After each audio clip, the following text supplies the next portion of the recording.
And good morning, everybody. Welcome. Hot Takes, Goodman and Haertl. Bruce, how are you, my friend? I'm good, Eric, and I hope you had a good weekend. I trust you did. Your trust is well founded. It was a good weekend, and you?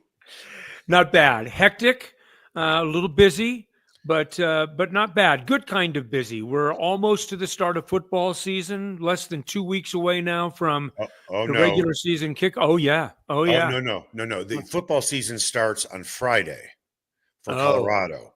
Ah. Okay, and we've got a whole bunch of college football games coming up. Our Yeah. K-State Wildcats blew it in Ireland, so now there's no reason to really. Deserve to lose, by the way. If you can't pick up 4th and 1 in two different times, Right. then you are soft offensively and probably don't deserve to win. So don't think they got a real good spot on the second one, which was at a key time in the game, but Iowa State deserved to win that game. Good for them. Do you want to really? Should we totally break down this Nope. K-State game Nope. selfishly? I Just mean, for us? not really, but 4th and 1 is 4th and 1. If you can't make, you have 4th and 1 at two different times of the game that effectively would have won or could have won the game for them, and they couldn't get it. So who do you have to blame? Yourself. Thanks. All right, so the football season is here. College is underway. NFL about to be underway. Where should you watch football this season? Sportsbook Bar and Grill in the DTC and Highlands Ranch, definitely your place to watch games this year. Broncos Sunday. You can win a Broncos jersey every Broncos regular season game at each location. And don't forget, they're starting a new location coming very soon in Parker. So on Saturday and Sunday, they got brunch going at 9 a.m. so you can get there early, get your fill of food, get a good seat, get a cocktail in you right before kickoff. And on college football Saturday, if you are a big fan of the Iowa Hawkeyes, it's a watch bar in the DTC for Ohio State. Kind of a big game for Ohio State this upcoming Saturday against Texas. Go to the Highlands Ranch location for that one.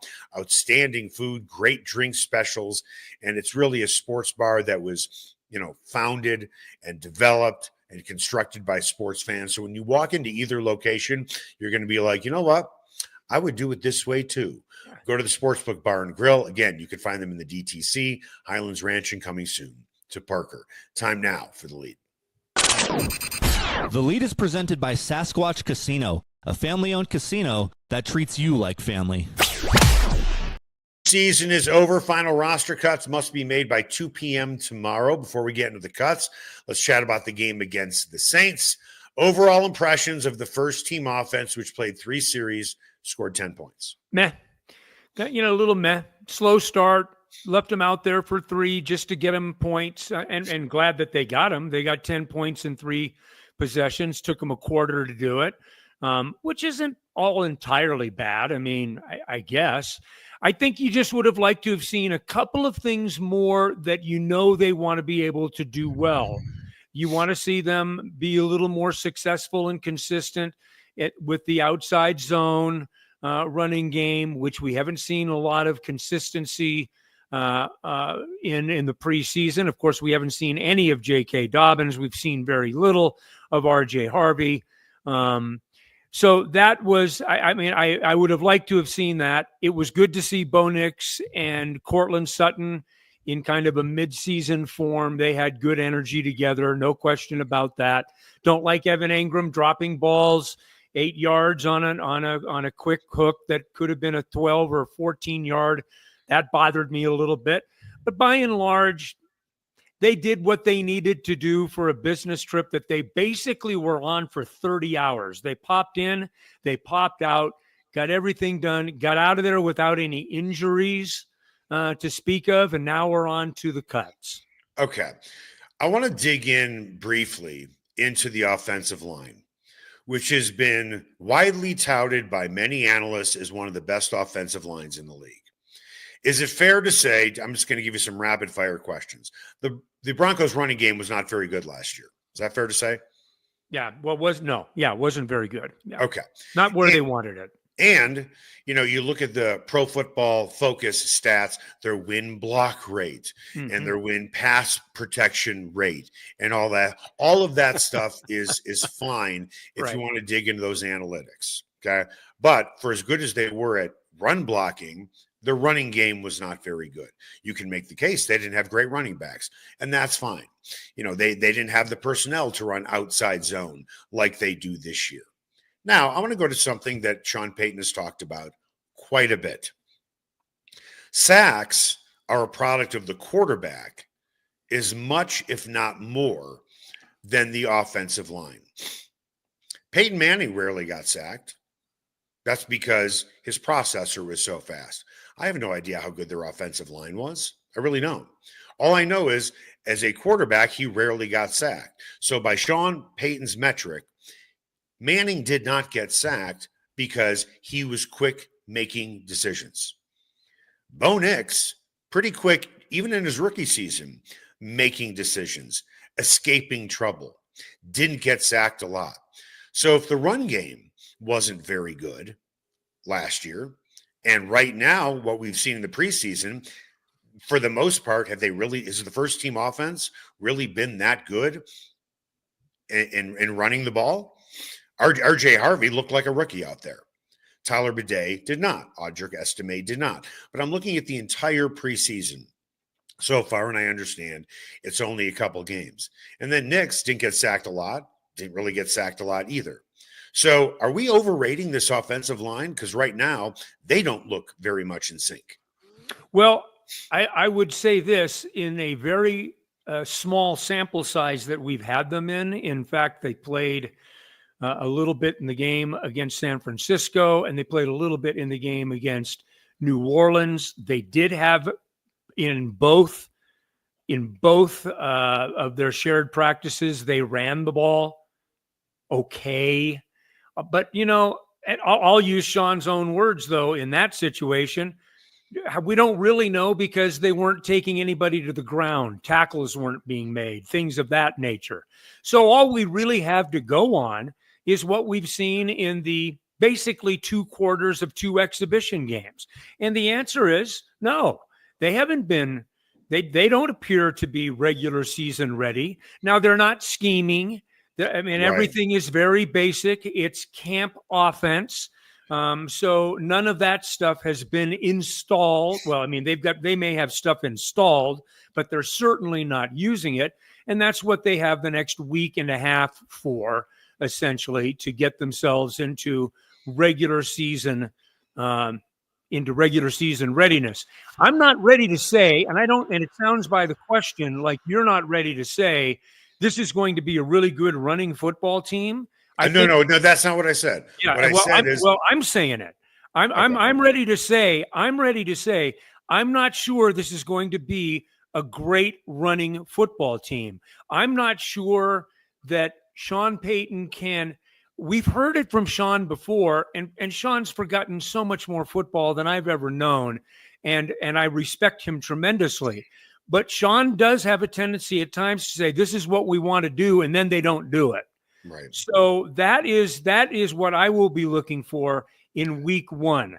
Can they run the ball effectively against a team that I think they feel like they should be able to have success on, and establish a course, a roadmap for what they want to do offensively week in and week out? They need to be able to run the ball. How do you think Nix looked to you in the game, specifically on Saturday? Well, I mean, metrics tell you one thing, and your eyes may tell you another. Well, here, let me. He's been slow to start in 2 games, and that's undeniable. I mean, he hasn't been great out of the gate. Now, I mean, if you look at his rating and all of that, it ends up being really good. No question about it. Right. But from a standpoint of how are you getting into the offense, what's your comfort level with it, and things of that nature, a little halting, I would say. Nothing to make me concerned, but a little halting. I think what you're saying is his box score looks a lot better than he played. Correct. That would be the simple. Yes. Okay. And I would agree. That's a simple analysis of it. Yes. With that, just like I chart plays and I do all of that stuff. So let me tell you what I saw, and I want your opinion on it. But I'll give you the overview here. I think I can buy the fact that maybe his numbers look better than he played. But now let's dig into it a little bit. He missed Sutton on the opening drive. That was, you can't be missing that pass. Okay.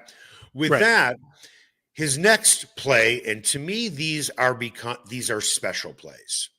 And this is to me what potentially could separate Nix from a lot of other quarterbacks in the league.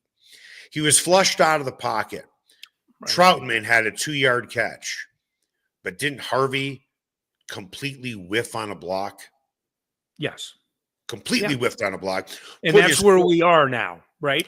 And correct. That's where we are, right? Put his quarterback in a bad situation where he's running backwards, throwing off his back foot, yet still completed a pass, while albeit for only 2 yards. Yeah. At least it wasn't a negative play. That, to me, is a special play.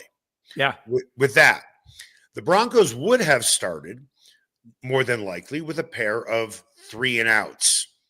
Peyton went for it on 4th and 5 at midfield. It eventually, I believe, it led to did that one lead to a field goal? I'm not sure if it did or not. But either way, I don't know if Peyton goes for it on 4th and 5 at midfield in the regular season. Right. Well, he did. And Nix and Sutton connected with a terrific back shoulder catch on 4th down by Sutton. I don't know if Nix is afforded the opportunity to even make that play in a regular season game, but he did.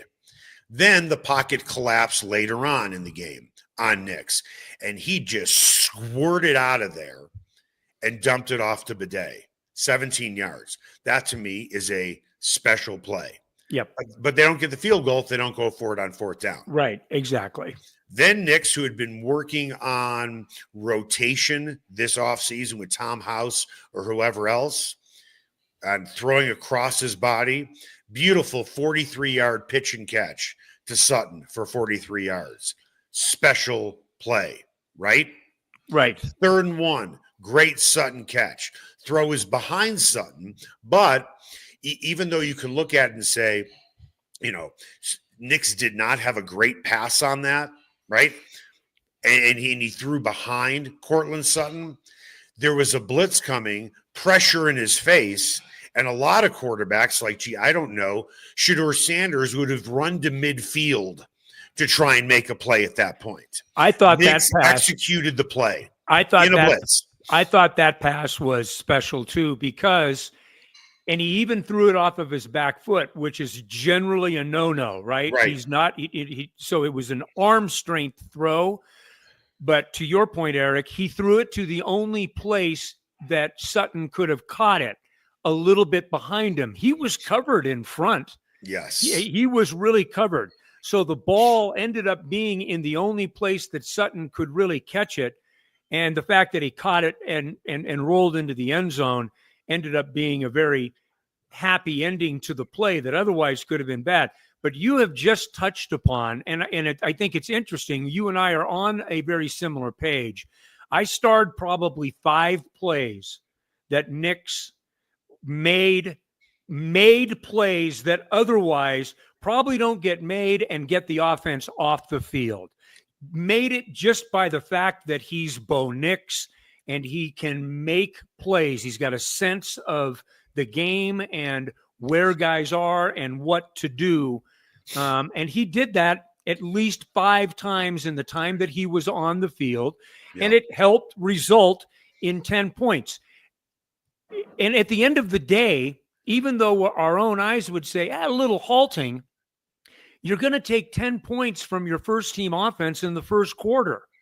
You're going to take 10 on the road in the first quarter. Right. Look, they've got a lot, and I think that Sean would be the first one to tell you there's still plenty of work to be done before the hay's in the barn as it relates to the offense. But they've got a week and a half now to really fine tune, to start to insert a game plan. The playbook gets a lot more open now, and you've got a lot of things available to you. I'll be very interested to see how that offense looks against Tennessee coming up, a week from next Sunday. There are two guys definitely on the bubble to make this team, and both had nice games. Yeah. One on each side of the ball. Audric Estime had a really nice game. Uwazurike had a really nice game. He did. Both are on the bubble, but let's start it off with the running back room. Tyler Bidet, that kickoff return got him on the team. And his pass protection. He's good in pass protection. So, yes, he is. And that's a real bonus. So my point is, it wasn't necessarily a Terrell Davis moment, but that kickoff return alone gets him on the team with everything that you look that he has done so far, with blocking, with running the ball. So what does this mean now for Audric Estime? Because my understanding is from people that I have talked to who are in the know, they've tried to trade Estime for the last 2 weeks. No takers. They've tried to trade Damari Mathis for the last 2 weeks. No takers. Is Estime gone unless they can bring him back to the practice squad? Yeah, I think he is. And I think that they did showcase him to up his trade value. Yep. Because I've heard the same thing, that they've swung and missed with Estime. But you're talking about a guy from a big-time program. You're talking about a guy that's been a draft pick. What did he show you on Saturday night? More than he's shown you previously, certainly. He hasn't had a great summer. He had a couple of flashes early in camp, but has looked slow to the hole, to me anyway, and hasn't had that juice, that spark that you'd like to see. But I think that they probably put him out there with the idea of, let's see if we can cultivate any takers. They did obviously a really good job with the Vele trade. So who can blame them for with a couple of guys? And you've already touched upon them. Though those are the two guys that I would pay attention to, Estime and Mathis. If they had some trade value, I think that they'd take it in a heartbeat. So let's look at Devon Vele. Despite the haul that the Broncos got in return, there are a lot of people out there that still believe Devon Vele should be part of this team. Sure. Okay. And we're going to hear this narrative until Franklin and Bryant stop the narrative, which is Vele would have caught that. Vele would have caught that, right? Until they prove themselves. And these are the asinine arguments that make me want to jam a pencil in my eye. Well, Vele would have caught that. My answer is, how do you know that? Yeah. And the answer coming back to me is, how do you know he wouldn't have? Shut the fuck up. This is a stupid argument that's going to run in circles. I don't know. You don't know. Right? I have no clue. The Devon Vele deal was a slam dunk for the Broncos. Period. End of conversation. Right. That doesn't mean Devon Vele wouldn't make the Broncos receiving room better. He already had made them better. But you got to give to get. And if you're getting a 4th round pick a year after you've spent a 7th round pick on the same guy, oh, and by the way, you're getting the 7th pick back. Yeah. And you've got enough depth to cover it in your receiving room. Stop it. Come on, folks. Stop it. Is it a big decision that Sean Payton has to make about his tight end room? And this is why I ask. You don't like to draft a guy and then cut him like the Tampa Bay Buccaneers just did with Shilo Sanders. Mm-hmm. Okay. They did draft Caleb Lohner. Everybody knew that this guy was a project. However, and you might have to cut a draft pick. I have no doubt he's going to clear waivers and be on your practice squad. Right. With that, should Lucas Kroll make this roster? He had another good game. Yeah, I think Lucas Kroll will make the roster. That's a fair question. As it relates to Caleb Lohner, I can't under any circumstances see him being picked on waivers by another football team at this particular point of his development or lack of development. Right. The guy is going. I get the vision for the player, sounding like Sean now. Right. I get the vision for the player, and you've seen just enough of him to say, okay, I get it. I mean, I get it. Big, rangy guy. He can. He can catch a ball at about 10 feet in the air, for goodness sakes. So he is an incredible weapon, and he's got to be. But that it takes time for him to get to that point. He is not going to be a factor. He's going to be a guy on the practice squad, and that's fine. There's nothing wrong with that. Caleb Lohner would be the first one to tell you he would be over the moon to be on the practice squad of this football team, just as he was to be drafted by this football team. I do think that Kroll will make – I think that Sean – the guy's got some – he's got some hips. He shifts well. Fluid hips? Yeah, he does. He moves three-cone drill? How's well. his three-cone drill? He moves pretty well for a big guy. He mean, Evan Ingram talked about Trey McBride as a tight end that plays low. Kroll is a big guy that still plays kind of low. So I think that he makes it. But it's going to be really interesting to see who doesn't. And there are going to be a couple of names that make you say, oh, we don't want to lose him. Well, that's what happens when you've got 37 guys that you've got to get rid of, and you've got a much more depth and ability than you've had in really the last 2 years combined. I think it is a very fair statement to say it was a very, very, very bad weekend for the Sanders boys. I also think it is a very fair statement that Shedeur Sanders should not be the starting quarterback for the Cleveland Browns. We'll talk about that next. Spice up your next night out at Nola, Jane, and Lodo. Authentic Cajun cuisine like andouille sausage gumbo with dirty rice, crawfish etouffee, as well as 6 different po' boys like soft-shell crab and shrimp. Come in before or after a game at Ball Arena. Host a party or party on their rooftop deck overlooking Market Street during happy hour from 11 a.m. to 5. Plus, Nola Jane Caters, delivers, and the kitchen is open late night. Make Nola Jane your new favorite spot to eat, drink, and party like it's Mardi Gras. Sasquatch and Wildcard Casinos in Black Hawk have another incredible promotion. They'll be giving away a Ford Maverick Tremor truck or over $25,000 in cash the weekend of October 24th. Daily cash drawings are every 45 minutes between 10 a.m. and midnight. Players can earn daily entries with every locked-up jackpot or by redeeming players' points on their players' cards. Sasquatch and Wildcard Casinos, loose slots, phenomenal promotions, great food, and a family-owned casino that treats you like family. Everyone has their favorite sports bar. Mine, the Sportsbook Bar and Grill in Highlands Ranch in the DTC.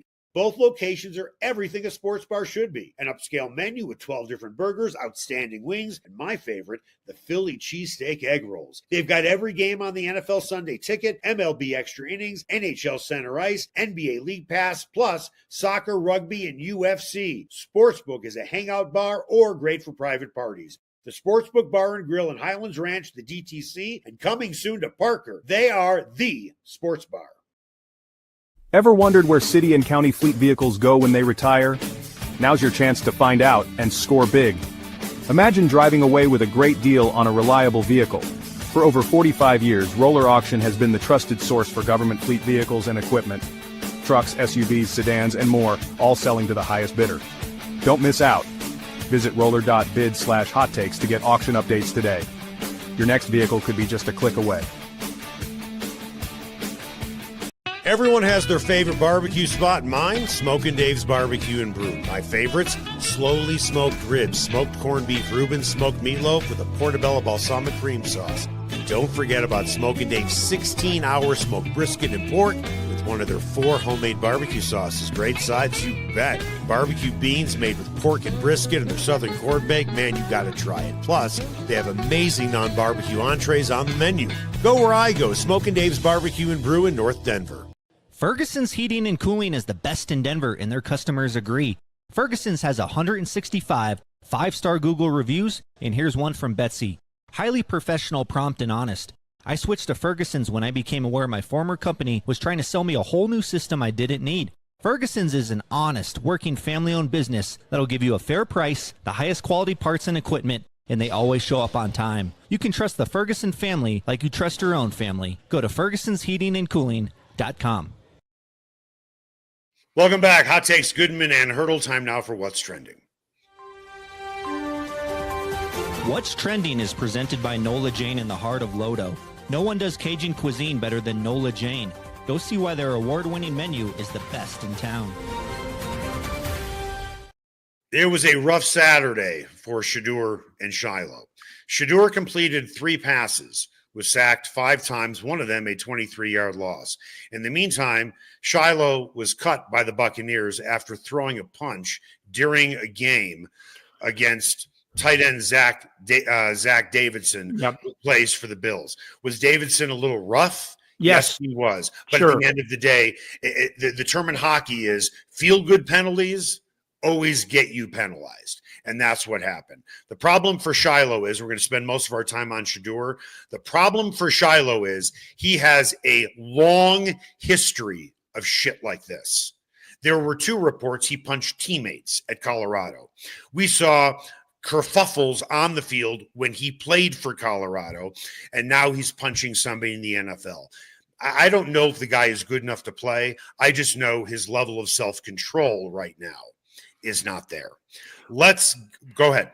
No, I just adding it, and it's too bad because there were reports, at least early in camp. I haven't read them quite as much later in camp. He was holding his own. That he was actually playing well, and he was and he had impressed some coaches and stuff. And Davidson started it. Yes. But man, you can't finish it. Not like that. And you've got to know what's coming.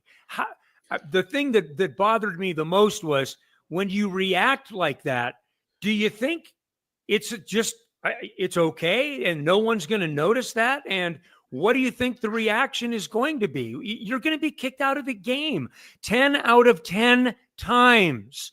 The lack of awareness was really alarming for me. I was really disappointed by it. This should let you know how easy of a decision it was for the Buccaneers.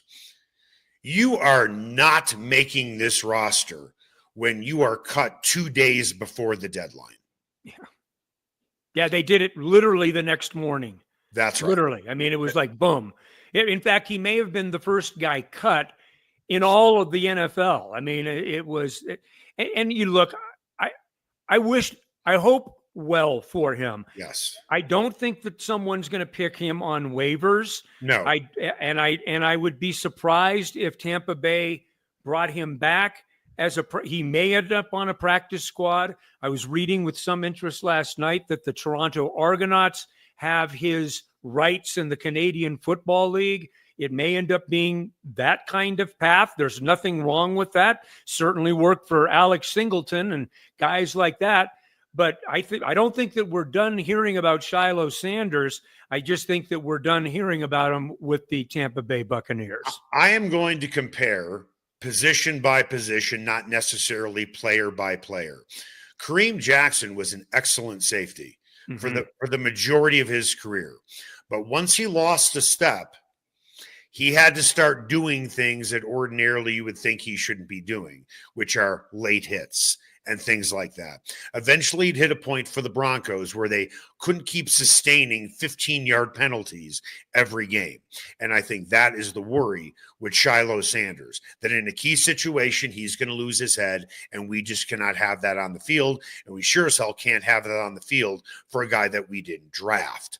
With that, let's get to Shedeur. The apologists are out in full force again for this kid, and I almost feel badly for him because of his apologists. The apologists are saying, well, he played behind a third-string defensive or offensive line. He played against third-string players too. If you're really that good, you shine. He's playing with guys where he was drafted. 5th-round picks, 6th-round picks, 7th-round picks, undrafted guys. So he was playing it against the same level of competition. Also, let's stop with the nonsense of Kevin Stefanski is sabotaging him. That's ridiculous. But the thing that bothered me the most was after watching the way that he played, and I'm only talking about, his performance on the field. He completed 3 passes and was sacked 5 times. That is awful by anybody's metric. Now let's flip that around. If he completed 5 passes and was sacked 3 times, that is awful by any metric. I had a chance to watch an ESPN show this morning. Dan Orlovsky showed about 4 or 5 plays where Shedeur got himself into trouble, got sacked. And on the majority of those plays, Shedeur had a guy wide open and either didn't see him, couldn't pull the trigger, didn't pull the trigger, wanted to play hero ball, but he took what could have been a positive gain for maybe, 3 yards. He could have taken it, but instead took a 23-yard loss or a 5-yard loss. Let's look at what happened in the Broncos game. RJ Harvey, I believe, misses a block, and Bo Nix is all alone on a blitz. I have very little doubt if Troutman isn't open, Bo Nix throws it away. Granted, Bo Nix has played in the league for 1 full year. Right. Shilo would have tried to run from Shedeur. it. Right. And the guys are faster at this level. Yes. And this was the narrative about him at Colorado. This is one reason why he slipped in the draft, because his processor isn't. No one's going to debate whether he's accurate or not. He is accurate, but he doesn't make quick decisions, and that leads to sacks. And he doesn't want to step up in the pocket. He wants to sidestep the pocket or run backwards. Great quarterbacks have to have the courage to step up, get their head kicked in, knowing they have a better chance to complete a pass than taking a huge loss. Yeah, you cannot. That's just the nature of the position. Sorry.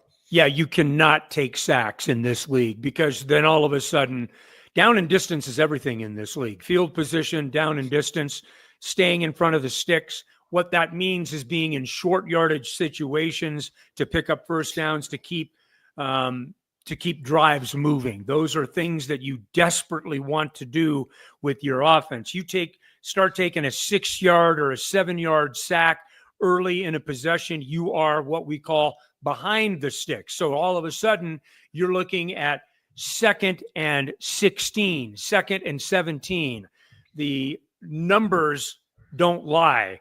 The amount of time that you convert on those types of situations are very small. So you just can't do that in the National Football League. The irony is that Shedeur has everything that I've read from Shedeur has been good in response to it. Yeah. He has been handle it well. He's been humble. He's been, thank you for the support. I'm learning as I go. I've got a long ways to. He's very humbled by it all, and he's going to make a 53. It looks like they got rid of Tyler Huntley, and it looks like. And of course, it's the Cleveland Browns. It's the only 4 quarterbacks. They're going to keep 4 quarterbacks on the 53-man roster. Maybe it's been done before, but I mean, unbelievable. But right. So it goes. Do you think that if he got cut or waived because of where he's at in his career, there's a difference between being cut and being waived at the deadline? Do you think another team would pick him up?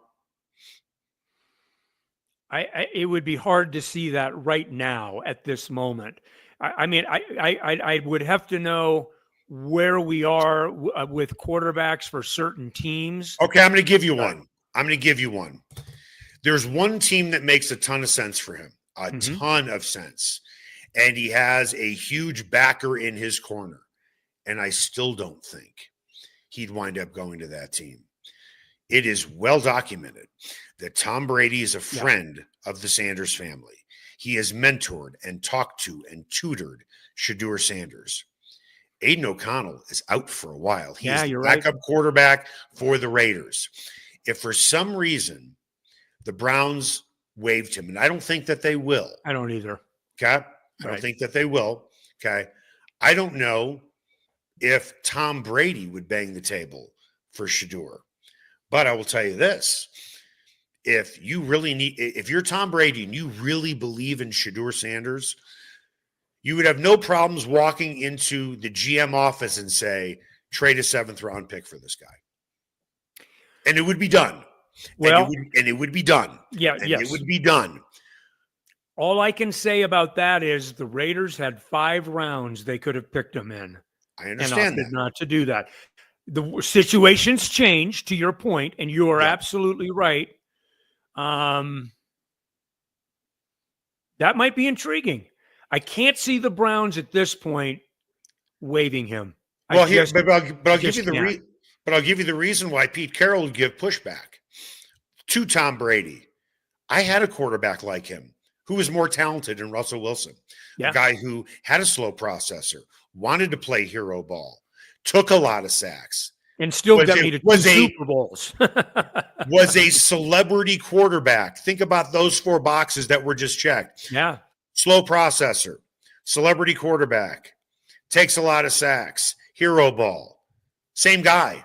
I don't think Pete Carroll wants to deal with another Russell Wilson again. And by the way, with all due respect to Shedeur, he's not going to be as good as Russell Wilson. Well, no. I don't think Pete Carroll would want him. Yeah. I mean, he's got miles to go before you even have a conversation in the same vein with Russell Wilson. But this is the thing that was just, I was really beside myself when I'm listening to this analysis from former NFL players who are clearly friends with Deion Sanders because they are part of the cult. The Sanders family can do no wrong. I want them to succeed. I don't like all the noise and the circus around it. Call me old. That's fine. But this was the narrative, Bruce, after the game. I cannot believe Kevin Stefanski did not allow Shedeur to run the 2-minute offense at the end of the game. How dare Kevin Stefanski take this opportunity away from Shedeur Sanders and hand it to Huntley? The nerve of this guy. This guy clearly does not want Shedeur Sanders to succeed and put him in a position where he can look great at the end of the game. Well, you know what my answer to that is? Shut up. Okay. Maybe, just maybe, and we know coaches do this all the time. Kevin Stefanski knew Tyler Huntley was not going to make this team, right? Mm-hmm. Maybe he was trying to give the guy a little tape. A little tape. Team. Yeah. Maybe he, and oh, by the way, did Shedeur Sanders earn another series? Oh my God, no. He should have been benched with the way that he played. And again, don't tell me about a 3rd-string offensive line. They're playing against a 3rd-string defensive line and 3rd-string quarterbacks and so on and so forth. But he deserved a 2-minute warning. The problem isn't Shedeur necessarily, although you have heard the stories about the interview with the Giants, and you've heard the story where he actually took a phone call in the middle of an interview with a team. And then you have his dad popping off, we only want to go to certain teams. It's the noise around him that is causing the circus, that is telling GMs and telling NFL head coaches, this guy isn't worth the circus. And this is the circus. He should have been given another series. Give me a break. You have Skip Bayless out there. Get him to a good team. Listen, the Browns are a freaking hot mess as a franchise. But you know what? They're the only team that took him. So embrace it. And oh, by the way, go ahead. Release Shedeur Sanders. See if anybody picks him up and puts him on their 53. They won't. No. They won't. My pushback for Kevin Stefanski is, what the hell are you talking about? The guy's going to be on my 53. That's all people need to know. He's going to make a team with a very hot and cold, and I mean a nice initial showing, an awful most recent showing, he's still going to make a 53-man roster. Right. So, I mean, to me, I don't know what all of the indignation is about, because any other guy with that kind of record in the preseason probably doesn't make a roster. Did you watch any of the game? Because I did. I watched the entire second half of that Browns game. Did you watch any of it? No. Well, I mean, I watched some of it, but not all of it. No, I saw him sacked a couple of times. Shedeur's body language sucked. It was bad. He looked like he wanted to be anywhere else but on the field. That in itself doesn't look good to me. Forget about taking all those sacks. But I want to throw something else out there where Shedeur played for his dad for all of those years, was probably never told no, pretty much got to run the offense that he wanted to run. Remember, this is a kid who was up in a big game. I can't remember which one it was, and he's chucking it downfield. And then the reasoning was either it was Deion or Shedeur said after the game, he wanted everyone to get a touchdown. No, you wanted to pad your stats for the Heisman. Let's just please don't try and pull the wool over our eyes on this one. You're trying to pad your stats. But this is the thing that really puzzles me about Shedeur Sanders. He had an opportunity, a big one, against the Eagles in the joint practice and the game. How many quarterbacks can you think of that you have covered well over 30 years that missed a game with an oblique injury? You don't even have to think about it because it's probably a short list.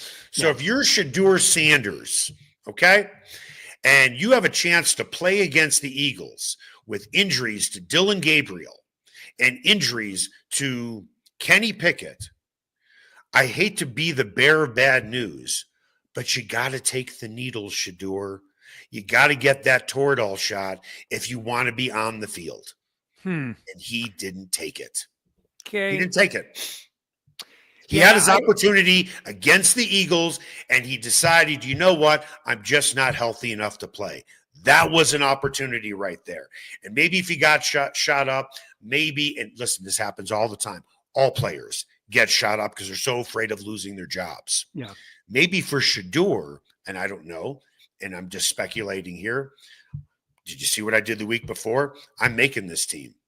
Why should I shoot up and look bad when I already have some good stuff on tape? Yeah. I'm not sure I agree with you on that one. I when it comes to a player's health, I think there should be some latitude and freedom to make decisions. You can make whatever decisions you want, Bruce. Yeah. When you are a 5th-round pick, 4th on the depth chart, you have an opportunity to get considerable playing time, you take the shot. Any NFL player will tell you that. If you don't want to, you don't have to. This isn't about pain tolerance. Because I can tell you right now, Toradol shots, you're not in pain. That's how they work. You're not in pain. You could do what you normally do now after the Toradol wears off. Oh, you're dying. And I get it. But NFL players do that every single day during the season. No, I get all of that. The best players take Toradol shots to get on the field. Look at Bo Nix. He played with 4 broken bones in his back. Yeah, but he's still going to make the football team. I mean, so. But you have less margin for error when you're a 5th-round pick, 4th on the depth chart. You need. Sorry, if you really want that opportunity, you have to do whatever you can to get on the field. You just do. I'm not questioning his toughness. I'm questioning why didn't he do it? And I'm guessing because he looked at his game the week before and said, I'm good. I did enough. Well, it's going to be very interesting to watch his progress. Is there going to be progress this year? Because now the opportunities for Shedeur Sanders are, I mean, is he going to be the second? Is he going to be the backup? No, not over Dylan Gabriel right now. As of right now, I don't know what the Browns are going to be doing, but if they keep 4 quarterbacks, it will be Flacco, Pickett, Gabriel, Sanders. And if they get rid of Pickett, it's going to be Gabriel, Sanders. And oh, by the way, Gabriel has looked good. Gabriel makes quick decisions. Yes. He's quick releasing the ball. Yeah. All of those things. Yeah, I thought he was pretty solid the other day. Yeah, I could see Shedeur as a practice squad guy. I hate to say it, and I want this kid to succeed, but the best thing that could have happened to him was this game, because now at least the chorus of the chorus of sycophants stops talking, and it allows him to go into the oven and bake as a quarterback and to learn without all of his peeps yelling into the first microphone that gets into their face. Shedeur should be the guy. Yeah. It's the best thing. I'm telling you. I agree with you. I think you're absolutely right. And in fairness to Shedeur, I'll end as I started. He is at least in humility saying the right things about where he is right now. And it will be interesting to watch him grow. And maybe, to your point, Eric, I'll add another layer to it. Maybe some anonymity is a good thing for Shedeur Sanders right now, because there's really nothing more anonymous than being a third or a fourth string quarterback in the National Football League. But you know what? If you get him out of that kind of limelight that he loves, and we get that, but maybe this will be a good thing for him to be able to work on things and fit. Now he's going to be a scout team quarterback more than likely. Things can change. Injuries happen. We understand that, but I don't think that that's bad for some players. It's good to be able to kind of work outside of the spotlight and get better in quietness. That might be a good thing. Here's something else to consider, and I'll close it with this. Outside of New Orleans, or maybe a couple of teams that I'm missing, maybe you want to throw the Colts in there if you want to. Maybe you want to throw in the Titans because they have a first-round draft pick, but he's unproven. The Browns might have one of the worst quarterback rooms in the NFL right now. A 40-year-old guy, a 5'9" guy, a guy with small hands, and Shedeur Sanders. And Shedeur's number 4 on that depth chart. It's not it's not an awe-evoking quarterback room. I would agree with that. That's going to do it for us. Hot Takes with Goodman and Haertl. Make it the best possible day you can.